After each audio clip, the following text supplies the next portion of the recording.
Lesson 2: Computer Systems and Hardware Components.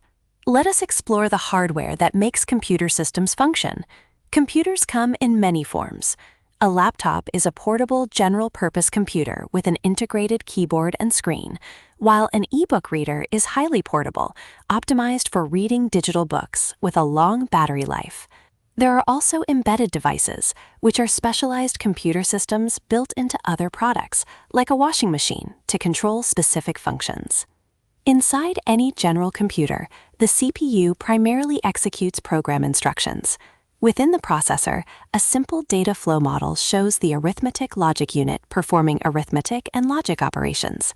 To cool the processor, you might use an active heatsink, which includes a fan to move air, unlike passive heatsinks. Another vital component is RAM, which is volatile working memory used temporarily while programs run. It loses its contents when power is removed. For permanent data, we use secondary storage.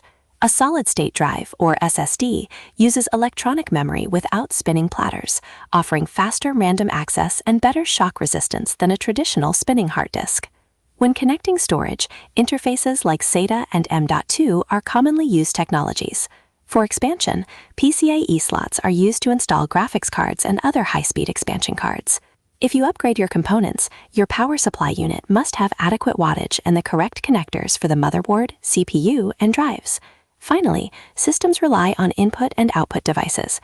A barcode reader or a microphone serves as an input device to capture data, while headphones function as an output device.